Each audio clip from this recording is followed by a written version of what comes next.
Today's episode of DevNTell is brought to you by our friends at GasHawk. GasHawk makes on-chain interactions more efficient, safe, and secure by providing a service that saves both retail and institutions up to 95% on transaction costs.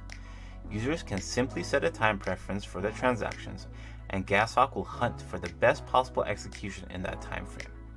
Why waste time watching gas fees fluctuate to get the best deal when you can just use GasHawk to automatically get you the best fee? GasHawk intelligently submits your transactions into the best possible block over the course of your time frame, helping you save up to 95% on transaction costs.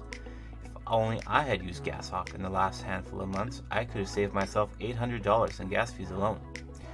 You can get started with just a click of a button to add GasHawk to your favorite wallet. Start saving some extra dough on gas fees today by checking out GasHawk for free using the link in the description below. Now, let's get to our episode.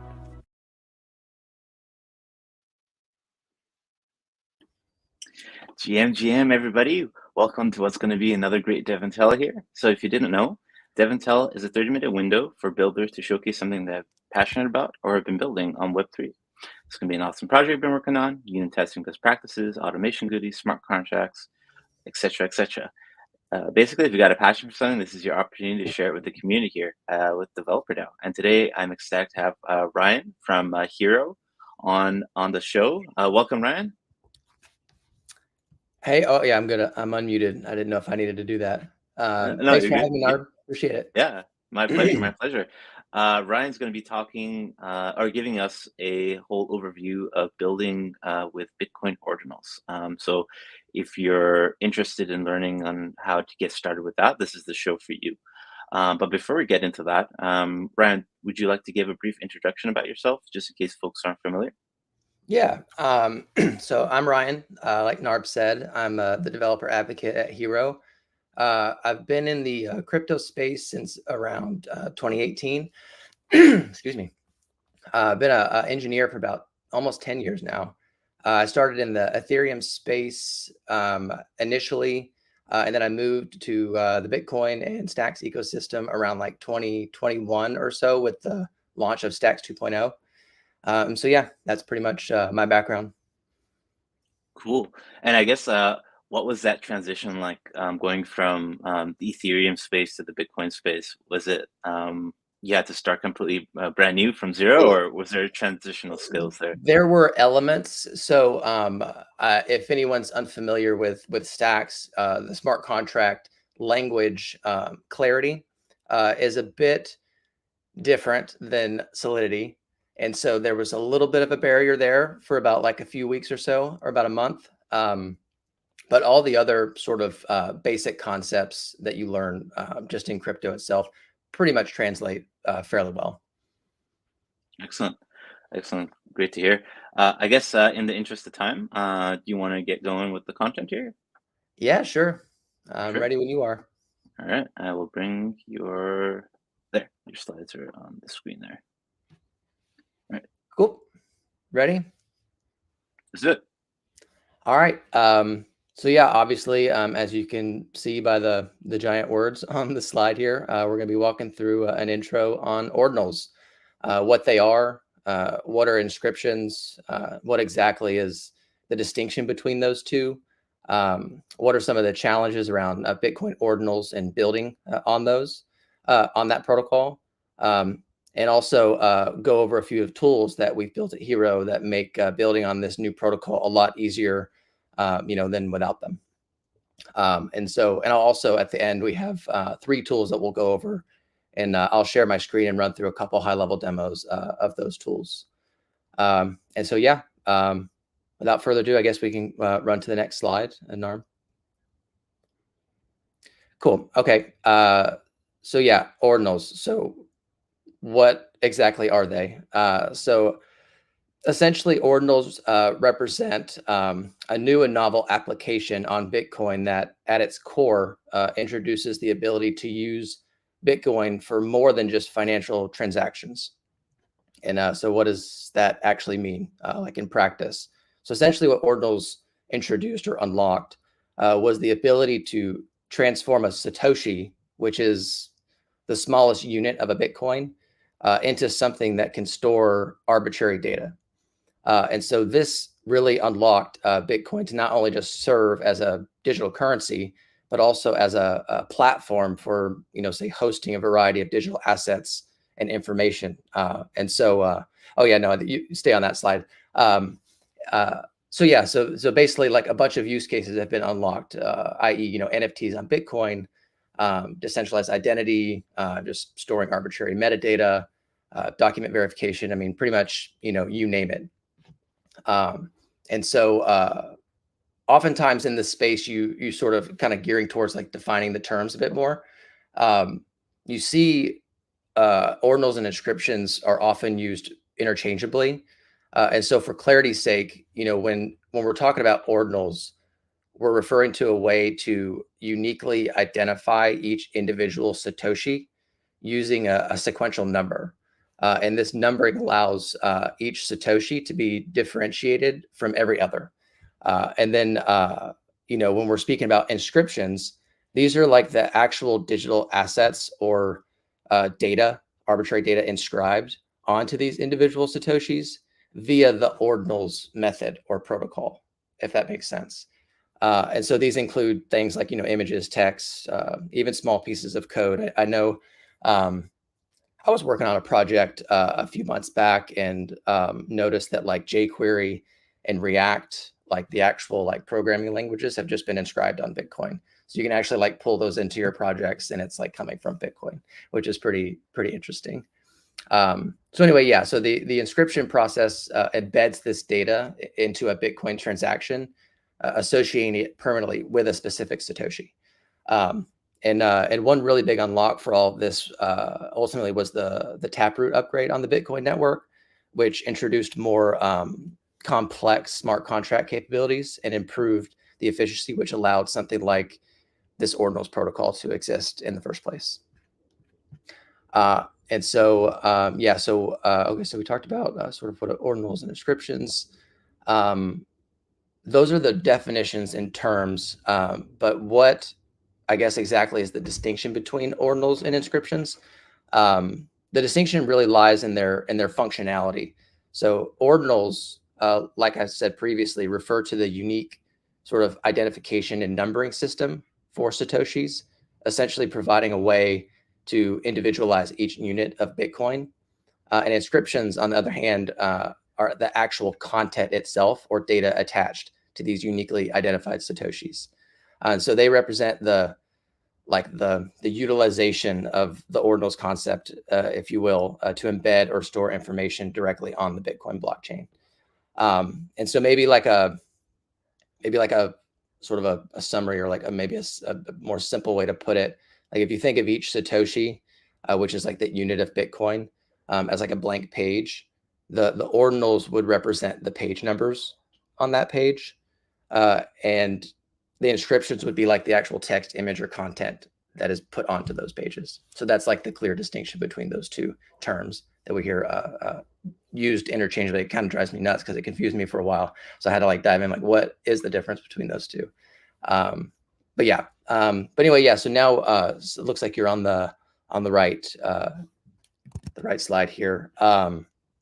Okay, so building on ordinals obviously has a few challenges. I've broken these into like three main categories.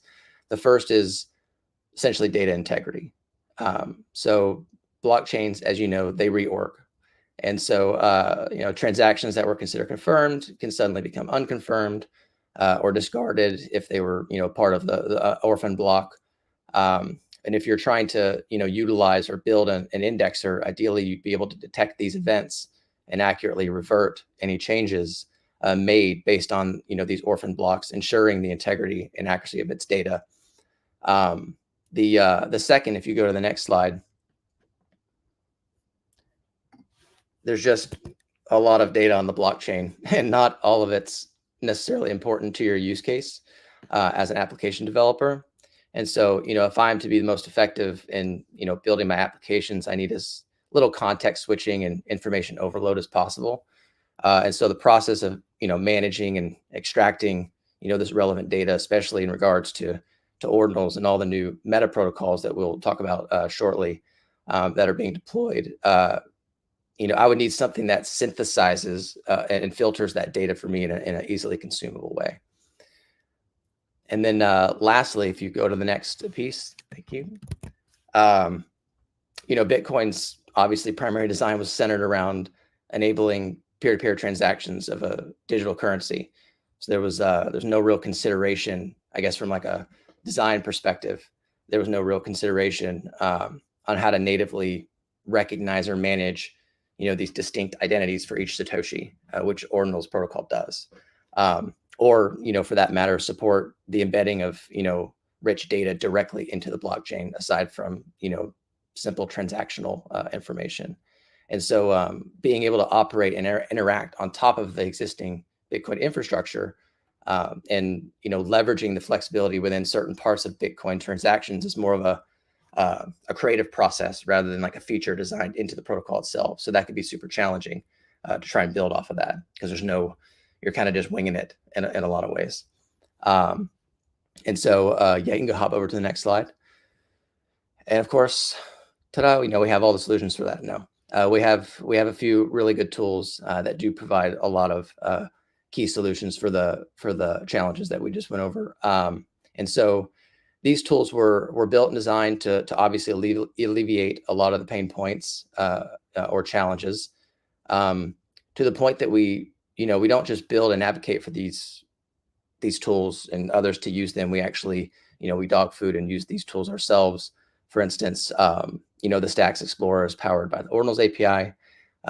We use OrdHook to actually insert and, I guess, manage our data that goes into our API. So yeah, I guess I'll do a quick little overview of each one of those projects. So the Explorer is pretty straightforward. It's a web UI that users can go to. It uses our API, like I said, just to explore the data that's being inscribed on the Ordinals protocol. Like I said, it has pretty much what you would expect an Explorer to have if you're already familiar with them from other ecosystems. It does have a lot of nice filtering tools that we'll go over for like displaying inscriptions by data type, whether it's like video, images, text. In addition, it's also open source, so you can pull that front end code down and tinker around with it, kind of figure out how things work, how it connects to our API, and even spin up an instance of yourself. We actually have some docs that help you do that yourself if you wanted to make any modifications to it yourself. And so the Ordinals API, so that exposes a lot of the, what you expect, the most common data that you'd want to retrieve from the Ordinals protocol, such as just inscriptions themselves, the content from those inscriptions, transfer information for those inscriptions, and even some of the meta protocol stuff that I mentioned, BRC20, you get some information around those. But yeah, we'll demo some API calls here in a minute from our docs page to give you a good idea of how that works. And then lastly, here's OrdHook. So this is our client indexer. This is probably the most advanced tool we have for Ordinals. It's what's actually connecting to a Bitcoin node and extracting inscription information based on the Ordinals protocol conventions to then serve that information up to the Ordinals API, or even to create a custom indexer for BRC20 or some other meta protocol like SNS, which is like SATS name service, similar to like ENS or BNS on Stacks. And so, yeah, those are our tools. And then I think the next slide is just diving into what are I guess we have some questions here. What are differentiations? So runes is, that's a good question. So I think it as far as I know, it implements like the ordinal like binary code, but it's not ordinal or inscription related. It's a completely different concept. And so what impact will Nakamoto fork have on ordinals? None. Nakamoto is a Stacks related upgrade, and so very little. Anyway, yeah. Great Great. Let me unshare. Well, I guess you're sharing on the slide screen. I can do it. I can do this sharing on my side. Yeah. Go ahead. Those are great questions, Nikitas. And gang, if you have any other questions, please post them in the chat, and I will bring them up as we go along here.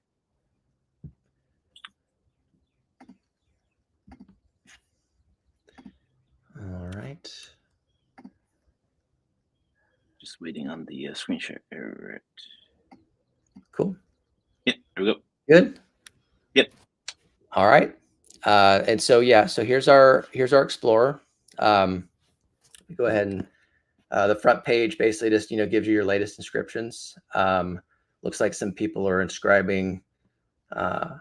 This image, or an image similar to this, was actually the first ordinal that was inscribed. So yeah, you can search by the inscription ID. You can actually search by block. Let me see if I can grab a block number here. Yeah, so you see here, you can actually go into a block and you'll see a collection of inscriptions for that block that have been inscribed.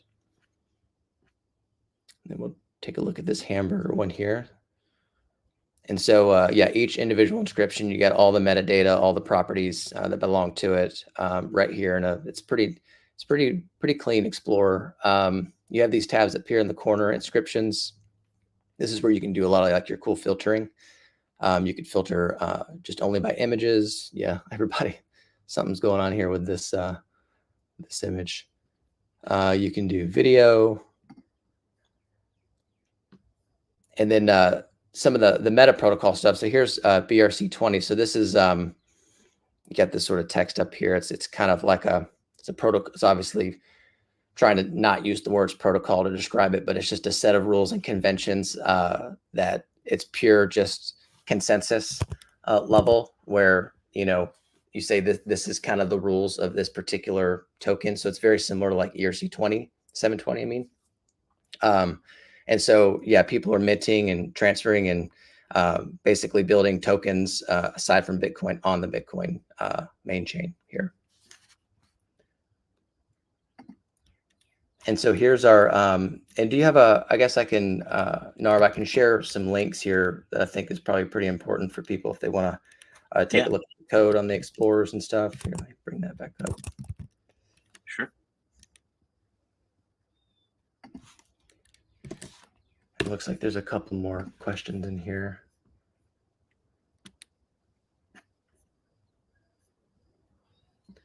Oh yeah, I guess bridging speed. Yeah, of course. Yeah, that. Yeah, anything to do with if you're talking about interacting with stacks at any level with bridging to inscriptions, yeah, it'll be ultimately much faster. 5-second blocks is the expected time for a stacks blocks. Yeah, there is a max length. It's not necessarily like a max length. It's just a max. It's a data limit.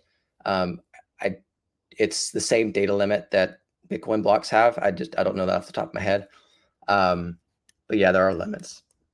But there are creative ways to getting around it. You have like recursive inscriptions. So you can like inscribe data that references other inscriptions. And so if you have a large amount of data that you want to inscribe ultimately on Bitcoin, you can do it by referencing related inscriptions with the max amounts. And so like that's how like things like jQuery react and like bodies of code that are much that would exceed that limit, you're able to do it through like recursive inscriptions. Great questions, gang. All right, that's OrdHook, and then yeah, we have that. And then let's go to our docs.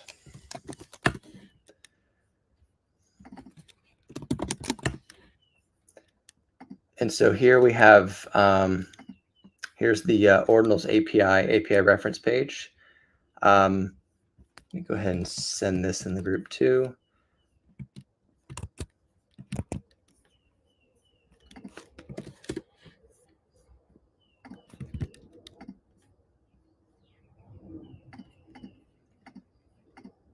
Great. So yeah, so you'll see here for inscriptions, you can get a list of inscriptions. Like I said, you can get transfers for those inscriptions per block. You can grab a specific inscription here. All right, let's go ahead and just try and do that.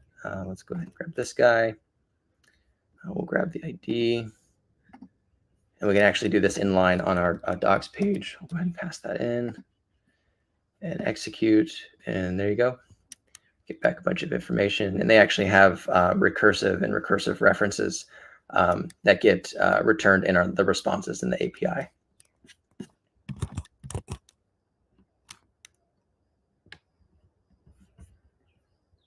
And sorry, I may have missed that, but do you need a API key to be able to interact with this, or You don't, but you can go and use the platform that we have, platform Hiro.so.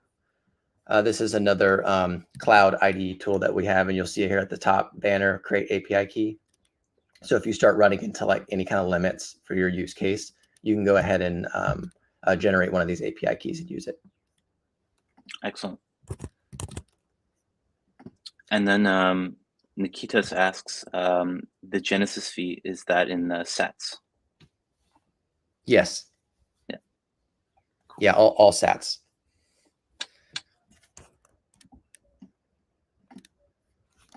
Did I send in the yeah, cool, great.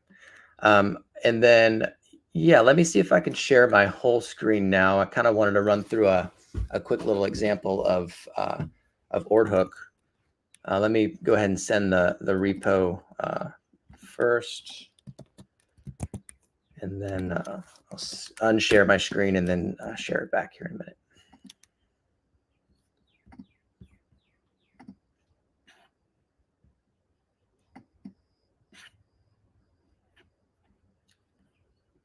And all these links that we're posting in the comments will be added to the description in YouTube. So don't worry about scavenging the comments for them.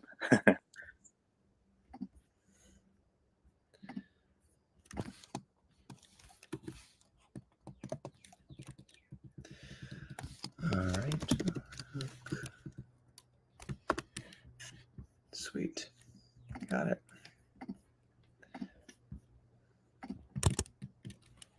Can you see the whole screen now? No, I don't believe you shared yet. Not yet? No. I had an issue with this last.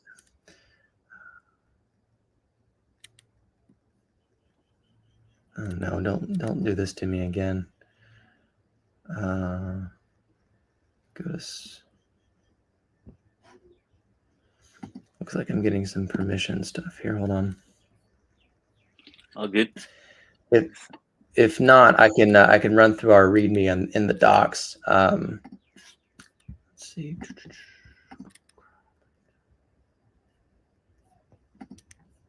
Not the first time we've had technical difficulties on the show. Yeah, right. I know. It's tradition. We're supposed to be evolved in tech, and we can't even. Well, I guess I can just share. Let me see if I can just share the terminal itself. Sure.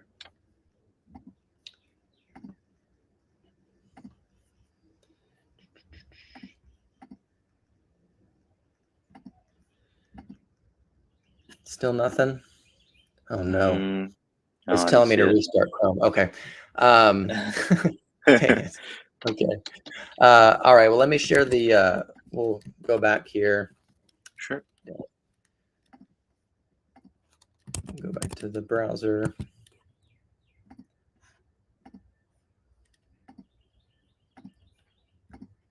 Can't trust Google. Yeah. Indeed. Okay. Yeah. All right. So we see the screen now. Great. All right. Let's see. Oh man, we've been doing some updating. Yeah. This looks great. Okay. It looks like it's in a good spot. So yeah. So I would say there's probably like 3 categories of how to use OrdHook. The first is just scanning blocks in your terminal. So you obviously install the binary, you install OrdHook, and you can scan through a range of blocks. So this code here, let's see if everybody can see that right here. it'll just output the inscription ID and some other like information about that inscription just straight into your terminal. And so it's like it's kind of a good idea to use it for, excuse me, like just any kind of testing, or if you're expecting to see something in a particular block, you can run that and see if everything kind of aligns with what you expect to get back. There's a couple you can do as blocks. You can actually scan the inscription itself. That'll actually return the inscription information plus any transfers that are associated to it. And then the next thing that you can do is streaming. And so the difference between scanning and streaming is essentially you can stream it to another application, for instance. So like this is really one of the main use cases. So if you did want to like actually activate and use OrdHook and say like, hey, I want to build like a custom indexer for SATS name, what you would do is you would set up this OrdHook config mainnet, and you would set it up to, if there's a particular like intervals of blocks or whatnot that you wanted to scan to it, but you would stream that information to an API endpoint. So like here you see this localhost 3000. It would send a payload of that same information that you were getting inside of your terminal with the scan, and then you'd be able to do whatever you needed to do with that information for your particular use case in your backend, if that makes sense. And then in addition to streaming, so like that, basically that process is, hey, go from block A to block Z and stream it here to this place, in this case, like a backend, or you can even append it into like a local file. The third use case is, okay, do that same thing, but keep listening for inscriptions. So don't just stop in between the ranges of blocks that I've specified. Like do that and then continue to listen for more inscriptions coming in, so that I can run my custom code backend to like go and extract and filter out what I need to and build my application. And so that's those are sort of the three. Those are essentially the three main concepts of how to leverage OrdHook. Have you seen any interesting developments, people building with OrdHooks that you can speak of or mention? Just to give examples for folks who might be wanting to play around with this over the weekend here. Yeah, I mean the most obvious is the BRC20 endpoints that we have in our hosted Ordinals API.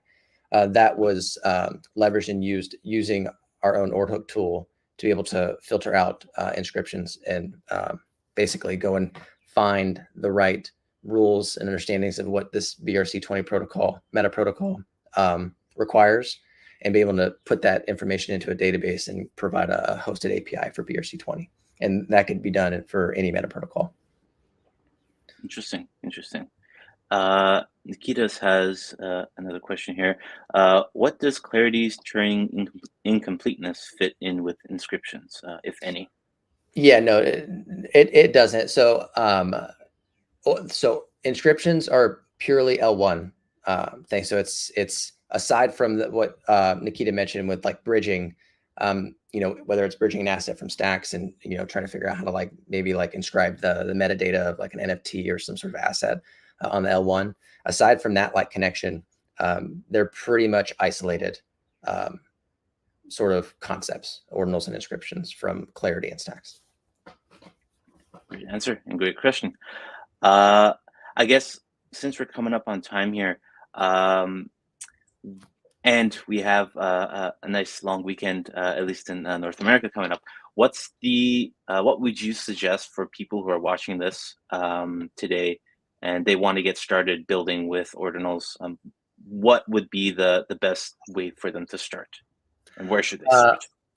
The best would be to go to our documentation and send I've sent some like specific links there. I'll send just sort of the main root docs page, and it has essentially all the links to our repos. The readmes are up to date with information if you're trying to dive deeper, and if there's no guides that sort of like tackles the specific issue that you're trying to unlock. But through the docs and through our repos and readmes is the best place to start. Awesome. And I guess a follow up on that is if people have questions after they start doing that, is there a way they can get support? Can they reach out to you directly, or is there a Discord or some sort of group they can join? Yeah, absolutely. So there is a Discord, the Stacks Discord. We have a few channels dedicated to Ordinals related tooling, but really any of the channels. There's I think the API channel, we deal with Ordinals API and Stacks blockchain API stuff. But if you don't have the link for the Discord stuff, I can get that to you. We all know the Discord links are challenging, so make sure I get the right Yes. ones. Yeah. And also, we are beginning to hold, not sort of tentative. We will be holding like an office hours, and it could range from anything Stacks related and Ordinals related that I will also be a part of. And so this will also be inside of the Stacks Discord. And so anyone is welcome to hop on there. I think that's Mondays, but don't hold me to that. Well, I can get that information to you to be specific. And I do have a Calendly if you just want to set up like a sort of a private little, office hour with me. I'm happy to answer any questions. Excellent. There you go, folks. Ryan and the folks at Hiro are making themselves available to you. So definitely, if you're interested, get playing around. And if you get stuck, you have folks that are there to help you get unstuck. And with that, unfortunately, we are at time. But Ryan, thank you so much for taking the time today to come on and give us that awesome overview. Regardless of the technical issues we may have had, we got through them. So Yeah, appreciate it. Thanks for hanging in there with me. Yeah, my pleasure. And folks, before you leave, I'd like to share with you the QR code here for you to scan to be able to claim your NFT for being a attendee today on DevNTell. So what you want to do is grab your regular QR code scanner on your phone, scan this code, fill out the form, and you'll be airdropped a NFT on the base network from the folks at the forum over the next handful of days. So you'll want to grab your QR code scanner, scan this, fill out the form, and it'll be airdropped that NFT in your wallets within a couple of days. And you will have an hour and a half from now to be able to fill out that form before it closes. And with that, just want to wish everybody a very happy Friday, a happy weekend, happy long weekend if you have a long weekend, and that will catch you all back here next week for another episode. All right, all. Thanks, Have a good Darby. one. Thanks, y'all. See My ya. pleasure. Bye.